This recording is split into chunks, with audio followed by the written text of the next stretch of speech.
সম্মানিত মুসলিয়ান, মাহে রমজান আমাদের অত্যন্ত সামনে। রমজানের আগে আর এক জুমা হয়তো আমরা ইনশাআল্লাহ পাব, এরপরে রমজান শুরু হয়ে যাবে।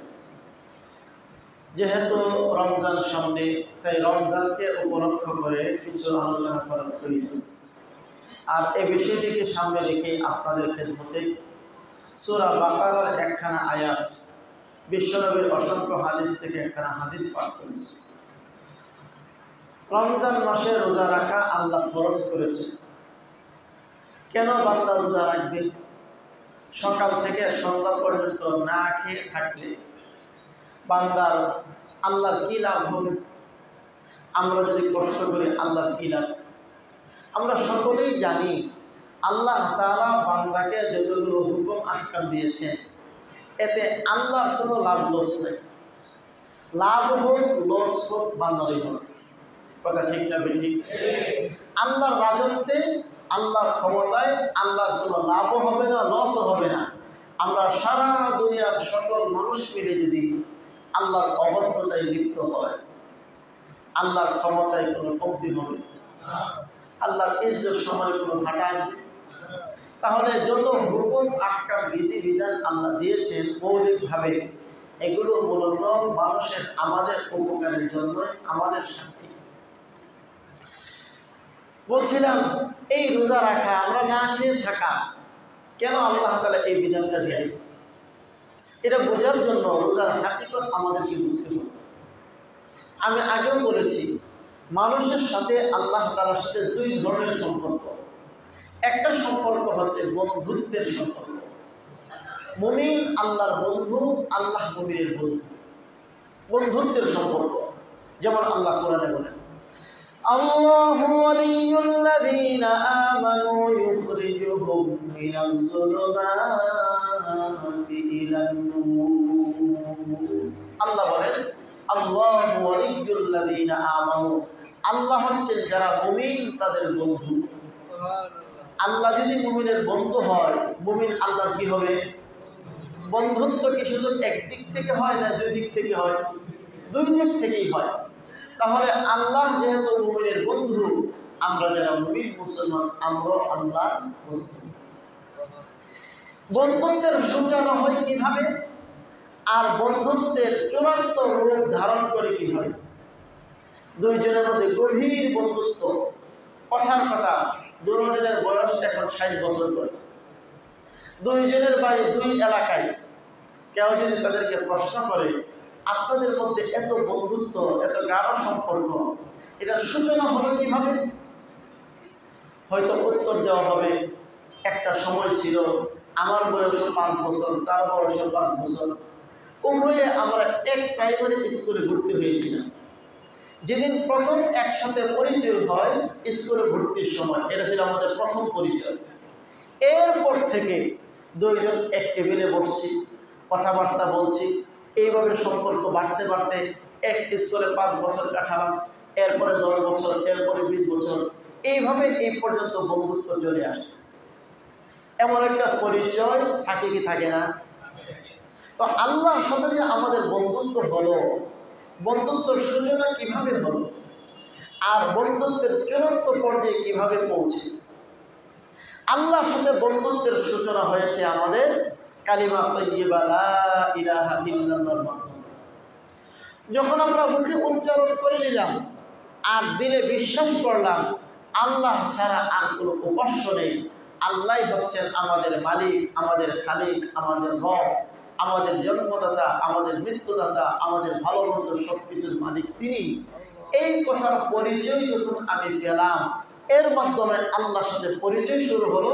বন্ধুত্বের সূচনা হচ্ছে পরিচয়। বন্ধুত্বের সূচনা কি? পরিচয়। আর পরিচয় হলো কিসের মাধ্যমে? কালিমার মাধ্যমে। এ কারণেই যারা এই কালিমা পড়ে না, এই কালিমা বিশ্বাস করে না, তারা আল্লাহর বন্ধু না, তারা আল্লাহর দুশমন। তাহলে বন্ধুত্বের সূচনা হয় পরিচয়ের মাধ্যমে। কালিমা পাঠ করে, কালিমা বিশ্বাস করে আল্লাহর পরিচয় আমরা লাভ করেছি, আর এই পরিচয়ের মাধ্যমে আমাদের বন্ধুত্বের সূচনা হয়েছে। এখন বন্ধুত্বের সূচনা পরিচয়, পরিচয় লাভ করার পর, বন্ধুত্বের সূচনা হওয়ার পর 5 বছর 10 বছর আর কোনো যোগাযোগ না থাকলে বন্ধুত্ব থাকে না কাটা যায়? আমার কথা বুঝতেছেন? বন্ধুত্ব থাকে না কাটা যায়?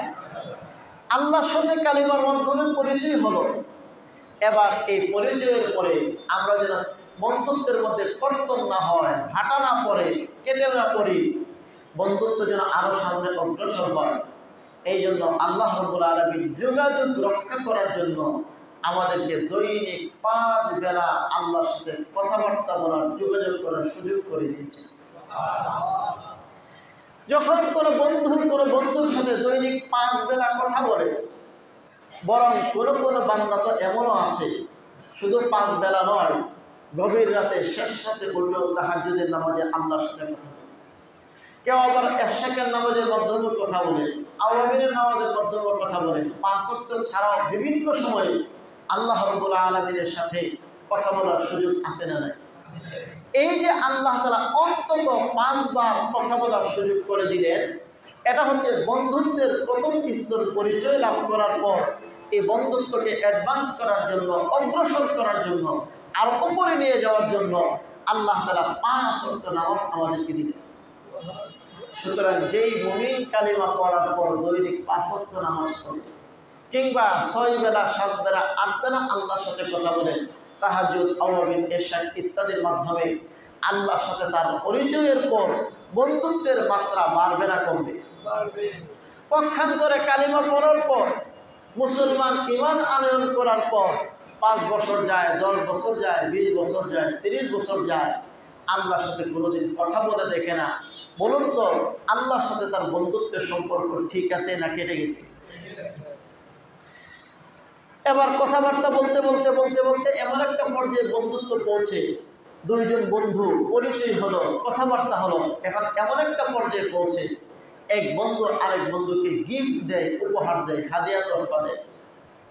বন্ধু চলে গেছে সৌদি আরব, এখন ওখান থেকে আপনার জন্য গিফট পাঠায়। জন্মদিনে, ঈদের মধ্যে, বিভিন্ন আনন্দ উৎসব ইত্যাদি উপলক্ষে বন্ধুকে মোবাইল উপহার দেয়, আবার ঘড়ি পাঠায়, আবার ইত্যাদি ইত্যাদি পাঠায়। কেন এমনটা করে? অনেক সময় শুধু কথাবার্তা পর্যন্ত বন্ধুত্ব থাকে না, আরো অগ্রসর হয়, এখন দেওয়া নেওয়ার সম্পর্ক হয়। এটা বন্ধুত্বের আরো উপরের স্তর।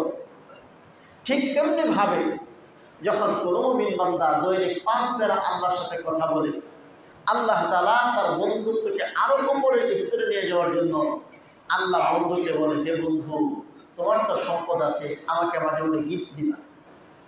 এই গিফট দেওয়ার নামই হচ্ছে যাকাত।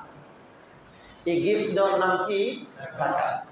যাদেরকে আল্লাহ সম্পদ দান করেছেন, বছরে বছরে আল্লাহর পক্ষ থেকে হুকুম আসে, আমার টাকা দেও, আমার অর্থ দেও, জামা কাপড় দেও। আল্লাহ তাআলা এই টাকা পয়সা অর্থ নিজে ভোগ করেন না, আল্লাহ তাআলা এখানে তার অন্য বান্দাদেরকে দিয়ে দেওয়ার মাধ্যমে যেন আল্লাহ নিজে আমাদের এই দান খয়রাতকে গ্রহণ করেন। তাহলে এই যে আল্লাহ তাআলা হুকুম দিলেন, আমাকে যাকাত দাও, আমাকে উপহার দাও, গিফট দাও, এটা কেন বলেছেন? বন্ধুত্বের স্তরকে আরো উপরে উঠানোর জন্য। এরপরে বন্ধুত্ব যখন আরো বৃদ্ধি পায়, এই 4র্থ নম্বর স্তর, এর নাম হচ্ছে রোজা। এটা কি? দেখবেন একজনের সাথে আরেকজনের সম্পর্ক যখন গভীর হয়, একদম আশেক হয়ে যায়, দেওয়ানা হয়ে যায়। আমাদের দেশের একটা ছেলে, সে ভিন দেশের একটা খেলোয়াড়কে মহব্বত করে ভালোবাসে। এখন তার রূপ, তার ঢং, তার চাল চলন, তার বেশভূষা, তার পোশাক পরিচ্ছদ পর্যন্ত গ্রহণ করে কি করে না? দেখবেন ভিন দেশের একজন খেলোয়াড়, সে যেই স্টাইলে চুল কাটে, আমাদের বাংলাদেশের একটা ছেলে ওই স্টাইলে চুল কাটে। ভিন দেশের একটা খেলোয়াড়, সে যেই ধরনের গেঞ্জি পরিধান করে, জার্সি পরে, আমাদের বঙ্গদেশের ছেলেটা ওইভাবে জার্সি পরে। এমনও আছে, সে যেইভাবে হাঁটে সে এভাবে হাঁটার চেষ্টা করে, সে যেভাবে বসে সেভাবে বসার চেষ্টা করে, সে যেই ফোন হাতে নেয় সেও ওই ফোন হাতে নেওয়ার চেষ্টা করে। এরকম আছে না নাই? কেন এমনটা করে? এটা হচ্ছে বন্ধুত্বের কারণে, প্রেম, ভালোবাসা আর মহব্বতের কারণে। আল্লাহ তাআলা যেন বান্দাদেরকে বলে দিলেন, হে আমার বান্দারা, কালিমা তৈয়্যিবার মাধ্যমে আমার সাথে তোমাদের পরিচয় হলো, 5 ওয়াক্ত নামাজের মধ্যে কথাবার্তার মাধ্যমে এই পরিচয় থেকে ভালোবাসা আরও এক ধাপ উন্নত হলো। এরপরে বছরে একবার দান খয়রাত করো, আমাকে টাকা পয়সা দাও, গিফট দাও, জাকাত দাও, এর মাধ্যমে আরও এক ধাপ উন্নত হলো। এখন আমি তোমাদেরকে আরও উপরের স্তরে নিয়ে যেতে চাই। আমার কিছু গুণ আছে, আমার কিছু বৈশিষ্ট্য আছে, আমার কিছু কোয়ালিটি আছে। আমার কোয়ালিটি, আমার গুণ, আমার বৈশিষ্ট্য যথাযথভাবে তোমরা কখনো অর্জন করতে পারবে না, কারণ আমি আল্লাহর গুণ এবং বৈশিষ্ট্য তোমাদের জন্য অর্জন করা অসম্ভব। কিন্তু অসম্ভব হলেও আমার সাথে কিছু ভ্রান্ত করতে পারবা, কিছু ভ্রান্ত করতে পারবা। এই জন্য আমি আল্লাহ চাই আমার কিছু গুণ তোমরা ধারণ করার ভঙ্গি তোমরা অর্জন করো। আল্লাহর একটা বৈশিষ্ট্য হচ্ছে আল্লাহ খান না। আল্লাহ কখনো খান? আল্লাহ কখনো পান করেন? আল্লাহ আমাদেরকে সৃষ্টি করেছেন, আমরা কি না খেয়ে না পান করে থাকতে পারবো? বলুন না, কেন থাকতে পারবো? পারবো, পারবো। থাকতে পারবো না কে বলছে? রমজান মাসে তো পারি। অর্থাৎ দীর্ঘ সময় ধরে কিংবা মাসের পর মাস, বছরের পর বছর বা সারা জীবন না খেয়ে না পান করে থাকতে পারবো না, কিন্তু অন্তত 10 ঘন্টা, 12 ঘন্টা, 16 ঘন্টা, 18 ঘন্টা, কোনো কোনো এলাকায় 22-23 ঘন্টাও রোজা হয়। আল্লাহ তাআলা যেন বলে দিলেন যে আমি কখনো খাই না, তোমাদের পক্ষে কখনো না খাওয়া এটা সম্ভব না, কিন্তু অন্তত তোমরা দিনের বেলা আগে খাইতে অভ্যস্ত ছিলা, 3-4-5 ঘন্টা পর পর খাও, পান খাও, বিড়ি খাও, সিগারেট খাও, ভাত খাও, ডাল খাও, কত কিছুই খাও। অন্তত আমি আল্লাহর সাথে কিছু না কিছু সাদৃশ্যতা অর্জনের জন্য একটু ঢং করে হলেও তো 12-14 ঘন্টা, 16 ঘন্টা না খেয়ে থাকতে পারবা। এর নাম হচ্ছে রোজা। আমরা সাধারণত এশার নামাজের পরপর ঘুমায়া যাই, কিন্তু এখন আমরা এই কাজটা করি না। আজ থেকে 20 বছর 30 বছর আগে এটা আমাদের স্বভাব ছিল। এশার নামাজের পর ঘুমায়া যাওয়া, ফজরের পর ঘুম থেকে ওঠা, কথার কথা রাতের বেলায় এইভাবে কেউ ঘুমাইলে অন্তত 7 ঘন্টা 8 ঘন্টা ঘুমাইতে পারে। আল্লাহ তাআলা যেন বলে দিলেন, রমজান মাস, তারাবির নামাজ পড়ো, 1-1.5 ঘন্টা আমার সামনে দাঁড়ায় থাকো, যেই টাইমটা তোমরা ঘুমাইতা ওই ঘুম একটু কমাইয়া দিয়া। আমি তো সারা জীবন কখনো ঘুমাই না, ঘুম আমার বৈশিষ্ট্য নয়, না ঘুমানো আমার বৈশিষ্ট্য। অন্তত জীবনের থেকে 1 মাসের জন্য হলো রাতে 8 ঘন্টার জায়গায় 6 ঘন্টা, 2 ঘন্টা ঘুম কমিয়ে আমি আল্লাহ যে ঘুমাই না এর সাথে একটু ঢং আর সাদৃশ্যতা অর্জন করতে পারো কিনা দেখো। এর নাম হচ্ছে রোজা। তাহলে রোজা শুধুমাত্র আমরা না খেয়ে থাকলে আল্লাহর ভালো লাগে, আর না খেয়ে থাকি যখন আমরা কষ্ট করি এই কষ্টটা দেখতে আল্লাহর ভালো লাগে, বিষয়টা এমন নয়। রোজা হচ্ছে মুমিনের সাথে আল্লাহর যে মহব্বত আর ভালোবাসার সম্পর্ক, এই ভালোবাসার সম্পর্কের 4র্থ স্তরের নাম হচ্ছে রোজা। এরপরে মহব্বত আরো বাড়ে, বন্ধুত্ব আরো প্রবল হয়। এক ছেলে এক মেয়েকে মহব্বত আর ভালোবাসতে মহব্বত করতে করতে কখনো কখনো ফোনে কথা হয়, গিফট পৌঁছায়, ইত্যাদি ইত্যাদি করতে করতে এমন একটা স্তরে পৌঁছে একজন আরেকজনকে না দেখলে আর ভালো লাগে না। এমন হয় কি হয় না? তো আল্লাহ তাআলা 5ম নম্বর দিলেন হজ। আল্লাহ যেন বুঝাইতে চান, হে আমার বন্ধুরা, তোমরা 5 বেলা কথা বলেছ, আমাকে উপহার দিয়েছো যাকাত, আমার বেশ ধারণ করার চেষ্টা করেছ, আমার বৈশিষ্ট্য অর্জন করার চেষ্টা করেছ। কেউ যদি এইভাবে ধাপে ধাপে আল্লাহ তাআলার মহব্বতে উন্নত হইতে থাকে, একটা পর্যায়ে এমন চলে আসবে যে মুমিন বান্দা আল্লাহকে না দেখলে আর ভালো লাগে। যখন এমন স্তরে পৌঁছে তখন আল্লাহ তাআলা যেন বলে দেন যে আমাকে তো চর্মচক্ষে এই পৃথিবীতে দেখা সম্ভব না, তবে আমি একটা ঘর বানিয়েছি, এই ঘরে তোমরা আসো, এই ঘরকে তোমরা 2 চোখ দিয়ে দেখো, এই ঘরকে তোমরা তওয়াফ করো। আমাকে দেখলে যে স্বাদ তোমরা অর্জন করতে পারতা, যে তৃপ্তি তোমাদের অনুভব হতো, তা পরিপূর্ণরূপে না হলেও কিছুটা হলেও হবে, কিছুটা হলেও সান্ত্বনা পাবে। এর নাম হচ্ছে হজ। একটু গভীরভাবে চিন্তা করলে দেখা যায় এই যে আল্লাহ তাআলা 4টা-5টা হুকুম দিলেন, এর মধ্যে কত গভীর সম্পর্ক, গভীর মিল। সুতরাং যে আল্লাহকে চিনে না, অর্থাৎ যার ঈমান নাই, তার কোনো নামাজ নাই। যার নামাজ নাই তার কোনো যাকাত নাই, যার যাকাত নাই তার কোনো রোজা নাই, যার রোজা নাই তার কোনো হজ নাই। যে প্রথমটা করতে পারে না, দ্বিতীয়টা শুধুমাত্র ঢঙ্গই হবে।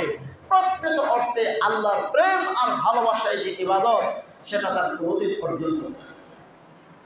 সুতরাং এই যে আল্লাহ তাআলা রোজার হুকুম দিলেন, এই রোজার হুকুমের মাধ্যমে মুমিন বান্দার সাথে আল্লাহর যে মহব্বত আর ভালোবাসা, যে গভীর সম্পর্ক, এই সম্পর্ককে আল্লাহ তাআলা আরো উঁচু থেকে উঁচু করার জন্য এই হুকুম আমাদেরকে দিয়েছে।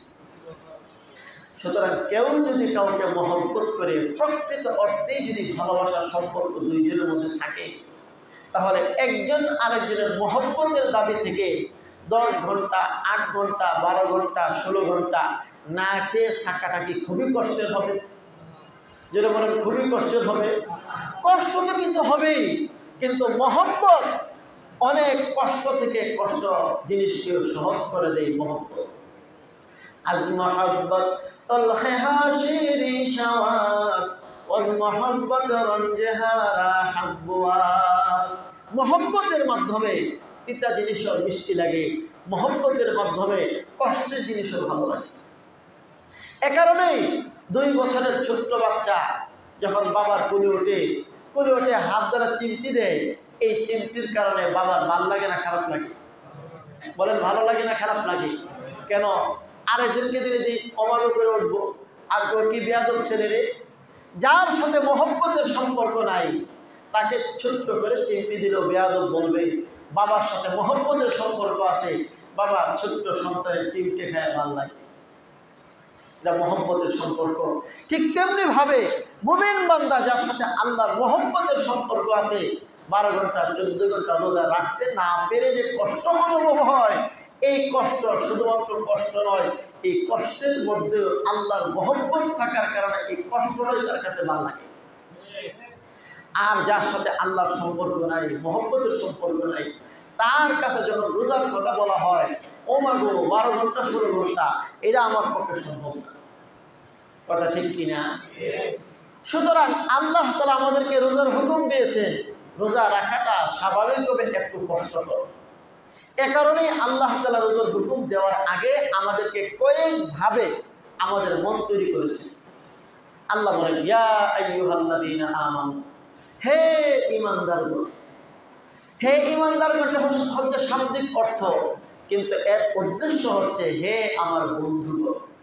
কারণ ঈমানদার মানে আল্লাহর বন্ধু, আল্লাহর বন্ধু মানে হচ্ছে ঈমানদার।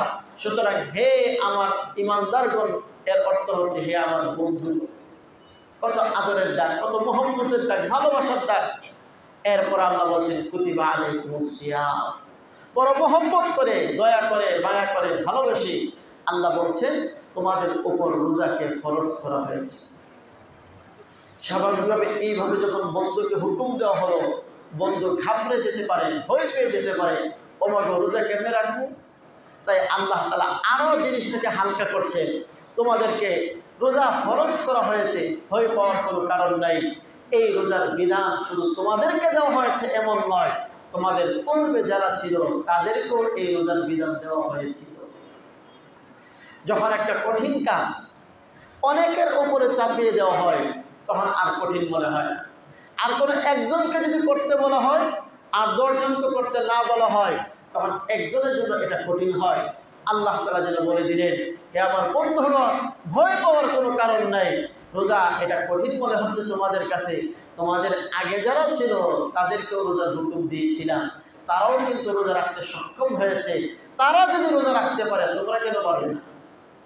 এরা হচ্ছে বান্দাদেরকে উৎসাহ। আমাদের পূর্বে যারা ছিল, এরা একটা পরিচয় হচ্ছে এদের বনি ইসরাইল, ইহুদি জাতি। আল্লাহ রাব্বুল আলামিন হযরত মারিয়ামের রোজার আলোচনা করেছে। বনি ইসরাইল ইহুদি জাতিকে আল্লাহ তাআলা রোজা রাখার হুকুম দিয়েছিলেন, আমাদেরকেও আল্লাহ হুকুম দিয়েছেন। কিন্তু এই 2 জাতিকে হুকুম দেওয়ার ক্ষেত্রে রোজার হুকুম আল্লাহ তাআলা কত পার্থক্য করেছেন। তাদের রোজা, তাদের জমানায় রোজা রাখা অবস্থায় ভালো কথা বলাও নিষেধ ছিল। রোজা অবস্থায় ভালো কথা বলাও নিষেধ ছিল। শুধু খাবার দাবার থেকে বিরত থাকা নয়, বরং যতক্ষণ রোজা ততক্ষণ মুখের মধ্যে তালা দিয়ে থাকতে হবে। মন্দ কথা তো বহুত পরের কথা, ভালো কথা বলাও নিষেধ ছিল। পক্ষান্তরে আমাদের রোজা, আমরা সকাল থেকে সন্ধ্যা পর্যন্ত না খেয়ে থাকি, কিন্তু মুখকে বন্ধ রাখি, বকবক বকবক করতেই থাকি। ভালো কথা তো ভালো কথাই, মন্দ কথা আমরা বলতে থাকি, গীবত শেখায়ত করতে থাকি, মিথ্যা কথা বলতে থাকি। এই মিথ্যা, এই গীবত ইত্যাদির কারণেও রোজা ভাঙবে না, যদিও রোজা হালকা হয়। পক্ষান্তরে বলে এই ছেলের রোজা ভালো কথা বলবো ভেঙে যেত। সুতরাং তাদের রোজা কঠিন না আমাদের রোজা কঠিন? যদি বলুন তাদেরটা কঠিন না আমাদেরটা কঠিন? আল্লাহ বলেন তাদের রোজা তোমাদের রোজার চাইতে কঠিন ছিল, এরপরেও তারা রোজা রাখতে সক্ষম হয়েছে, তাহলে তোমরা পারবে না কেন? এটা হচ্ছে বান্দাকে উৎসাহিত করা। কোরআন কারিমে হযরত মারিয়ামের রোজার আলোচনা আছে। হযরত মারিয়াম রাদিয়াল্লাহু আনহা ইনি বাইতুল মুকাদ্দাসের খাদেম ছিলেন এবং নবীর খানদানের লোক, নবীর বংশের মানুষ, অত্যন্ত পরহেজগার, দিনদার, মুত্তাকিয়া ছিলেন। বয়স যখন 15, 16, 17 বছর, বিবাহের উপযুক্ত, কিন্তু বিয়ে হয়নি, হযরত জিবরিল আলাইহিস সালাতু ওয়াস সালাম হযরত মারিয়ামের কাছে আসলেন। কখন? হযরত মারিয়াম গোসলখানায় গোসল করতে ঢুকছেন। এমন সময় হযরত জিবরিল আলাইহিস সালাতু ওয়াস সালাম একজন সুন্দর, সুপুরুষ, সুদর্শন যুবকের বেশে গোসলখানা ঢুকে ঢুকছে। বলুন তো ভয় লাগবে কিনা? একজন যুবতী, বিয়ে হয় নাই, গোসলখানায় গোসল করতে ঢুকছে, এমন অবস্থা যদি একজন যুবক ব্যক্তি গোসলখানার ভিতরে প্রবেশ করে, মানুষ মাত্র ভয় পাওয়ার কথা। হযরত মারিয়াম ভয় পেয়ে ভয় পেয়ে তিনি বললেন, قالت إني أعوذ بالرحمن منك إن كنت تقيا।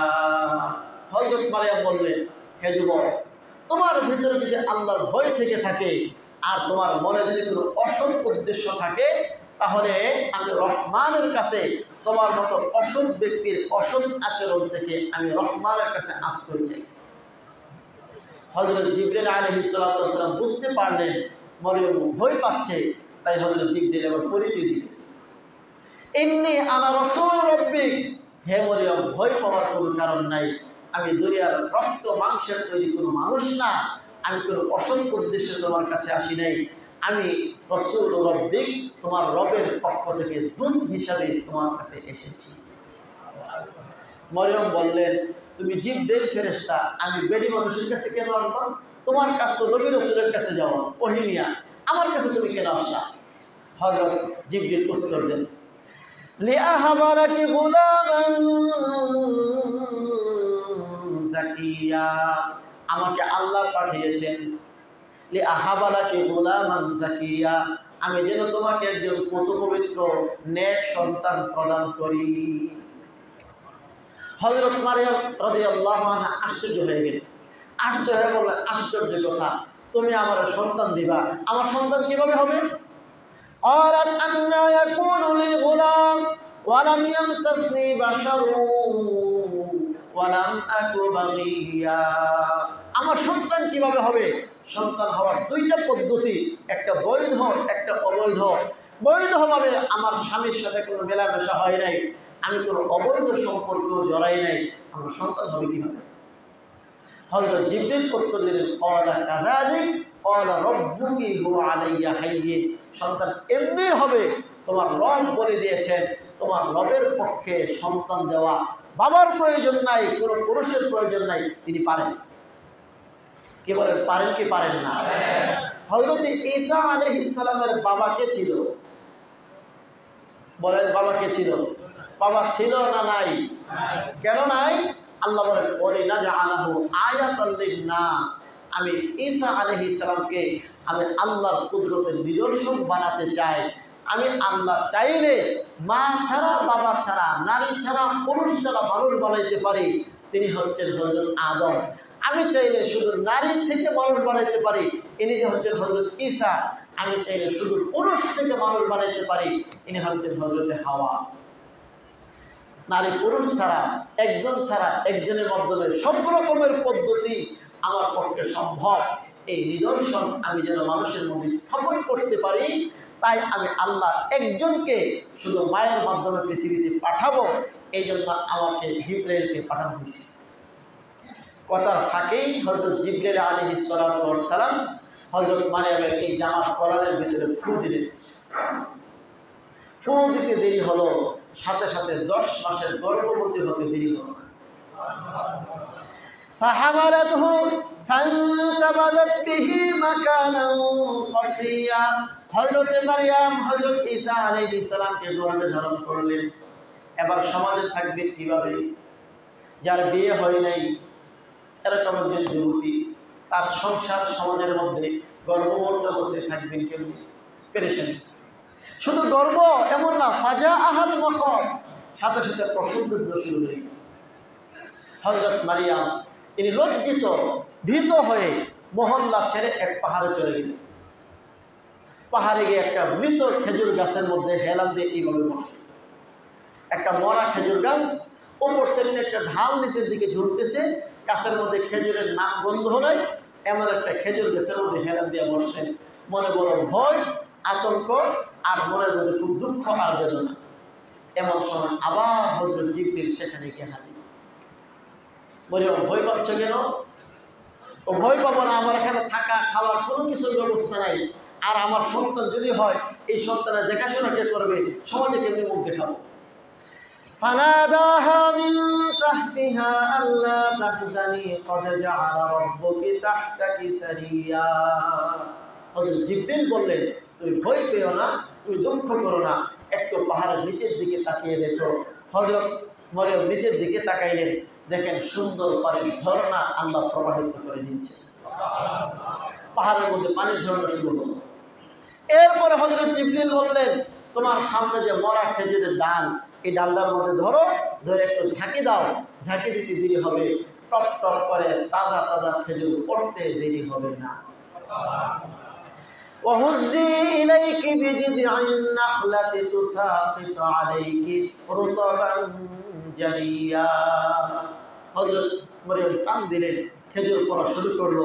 এবার হযরত জিবরিল বলেন, এদিকে সন্তানও হয়ে গেল। হযরত জিবরিল বললেন, এবার সন্তান দেখো আর চোখ ঠান্ডা করো, এই পানি পান করো, খেজুর খাও, পেট ভরো। ফাকুলি ওয়াশরাবি ওয়াকররি আইনা, খাও, চোখ ঠান্ডা করো।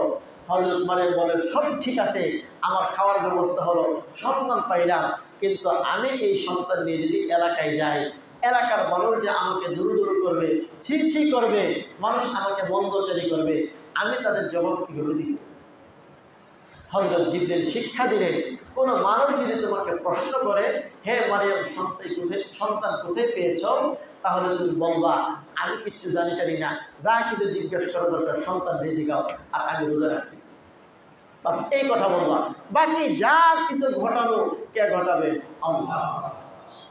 এবার সন্তান নিয়ে হযরত মারইয়াম বাড়িতে আসলেন। পুরা বেথলেহেম ফিলিস্তিন হইচই শুরু হয়ে গেল। ওই শুনছ কি, ওই যে হুজুরের মেয়ে কাম তো বানাই দিছে, ও কি কাম? ও বিয়া হইলে সন্তান একটু হয়ে গেছে না। এবার পুরা লোকজন বসলো, হযরত মারইয়ামকে ডাকলো, সন্তান সহ উপস্থিত। ও মারইয়াম, তোমার বাবা তো বড় ভালো মানুষ, তোমার মাও তো বড় ভালো, একজন সম্ভ্রান্ত ফ্যামিলির তুমি মেয়ে, তুমি কিভাবে এই সন্তান বিয়ে করো নাই, বিয়ে হয় নাই, সন্তান কেমনি কি? ইয়া উখতা হারুন মা কানা আবুকি মুরাআ সাউইন ওয়া মা কানাত উম্মুকি বাগিয়া। হে হারুনের বোন, এটা হচ্ছে সম্ভ্রান্ত শব্দ, যে তোমার বাবা তো ভালো মানুষ ছিল, মাও তো খারাপ ছিল না, বাবা ভালো, মা ভালো, বংশ ভালো, এমন একটা ভালো ফ্যামিলির মেয়ে হয়ে তুমি এই কাজটা কেমনি করবা? এবার হযরত মারইয়াম কি উত্তর দিবেন? ফাআশারা ইলাইহি, তিনি ইশারা করলেন সন্তানের দিকে, কিছু বলার থাকলে সন্তানকে বল। তো তোমার সমস্যা কি কথা বলতে? হযরত মারইয়াম বললেন, ইন্নী নাযারতু লির-রহমানি সাওমান ফালান উকাল্লিমাল ইয়াওমা ইনসিয়া, আমি রহমানের জন্য রোজা রেখেছি, তাই কারোর সাথে কথা বলতে পারবো না। মুখ দিয়ে ইশারা করে তিনি বুঝিয়ে দিলেন। আমি বলেছিলাম, বনি ইসরাইল রোজা ভালো কথা বললেও ভেঙে যায়। হযরত মারইয়াম রোজা রাখলেন আর ইশারা দিয়ে বুঝিয়ে দিলেন, আমি রোজা রাখছি, তাই কথা বলতে পারছি। কথা বলবে কে? এই সন্তান। তখন মুফাসসিরিনে কেরাম লিখেছেন, এই গন্ডগোল হট্টগোলের মধ্যে হযরত ঈসা আলাইহিস সালামের বয়স প্রায় 40 দিন হয়ে গেছে। এখন দরবারের সমস্ত লোকেরা, মজলিসের সমস্ত লোকেরা বলল, চুরি চুরি আবার সিনাজুরি, আকাম করছো, নিজে কথা বলো না, আর এই ছোট্ট বাচ্চাকে কথা বলার জন্য বলো, এটা বাটপারে জায়গা পেছো না।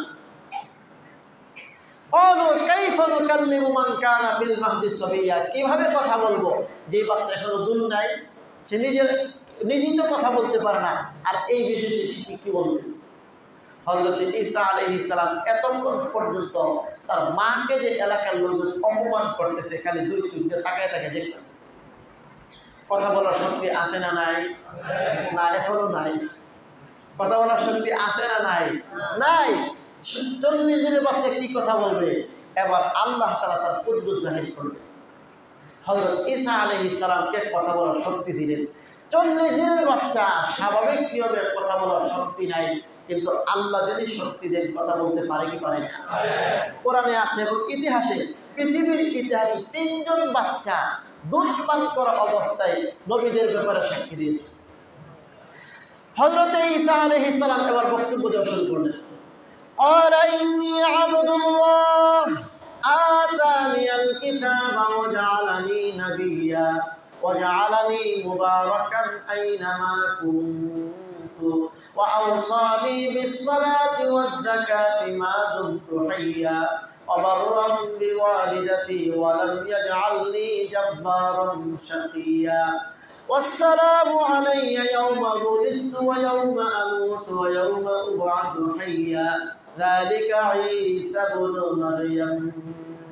এতটুকু বক্তব্য হযরত ঈসা আলাইহিস সালাম, যার সারমর্ম হচ্ছে, ও বাইতুল মুকদ্দাস এলাকার লোকজন, বেথলেহেমের লোকেরা, ইন্নী আব্দুল্লাহ, সাবধান, আমার মাকে কিছু বলার আগে আমার বক্তব্য শোনো, আমি সরাসরি আল্লাহর একজন বান্দা।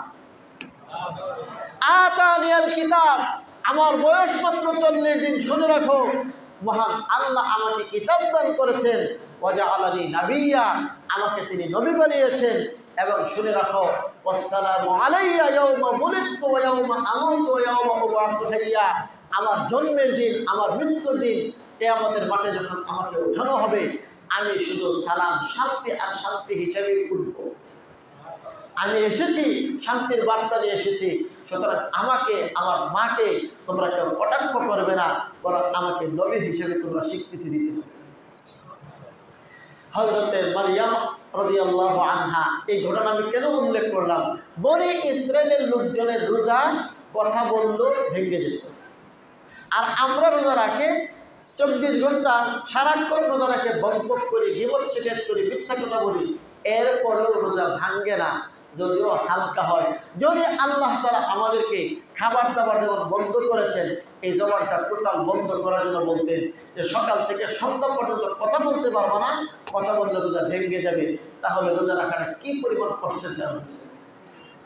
খাওয়া দাওয়া বন্ধ করা বেশি কষ্ট নাকি কথা বন্ধ করা বেশি কষ্ট? কথা বন্ধ করা বেশি কষ্ট। আল্লাহ তাআলা এই বেশি কষ্ট না দিয়ে সামান্য একটু কষ্ট দিচ্ছেন।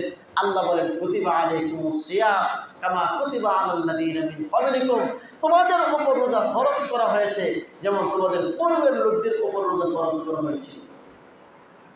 এখন প্রশ্ন হতে পারে, বুঝলাম, এই সব কিছু আল্লাহ আমাদেরকে দিলেন, এই রোজা রাখলে আমাদের লাভ কি হবে? আল্লাহ বলেন, লাভ কি হবে? লাআল্লাকুম তাত্তাকুন, তোমরা মুত্তাকি হতে পারবে। মুত্তাকি হতে পারবে কথাটার ব্যাখ্যা দিলে বুঝবে। আমরা যারা মানুষ, মানুষ দুই জিনিসের সমন্বয়, এক হচ্ছে দেহ আর এক হচ্ছে আত্মা। দেহর দাম বেশি না আত্মার দাম বেশি? দেহ এটা পরে থাকে, আত্মা চলে গেলে দেহের 2 পয়সা কোনো দাম নেই।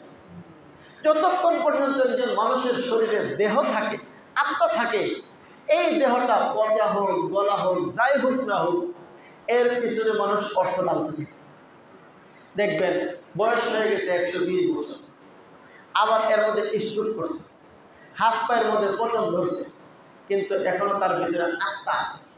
তার সন্তানরা হুজুরদের কাছে এসে দোয়া চায়, হাসপাতালে নিয়ে ভর্তি করে, স্যালাইন লাগায়, অর্থ খরচ করে, খেদমত করে, হাত পা টিপা দেয়, যত যত্ন করার দরকার সাধ্যমতো সব যত্ন করতেছি। অথচ এমন একটা দেহ তার এখন আছে, এই দেহটা নড়াচড়াও করে না, ভালো মন্দ কিছু বলতেও পারে না, একদম মৃতের মতোই পড়ে আছে, কিন্তু এরপরেও দেহে একটু আত্মা আছে। পক্ষান্তরে এই একজন মানুষের বয়স 20 বছর, সুস্থ সবল, একদম টকবগে নৌজওয়ান তাকড়া, হঠাৎ করে স্ট্রোক করে দেহ থেকে আত্মা শেষ। এখন বলুন তো, তার পিছনে কেউ টাকা পয়সা খরচ করবি?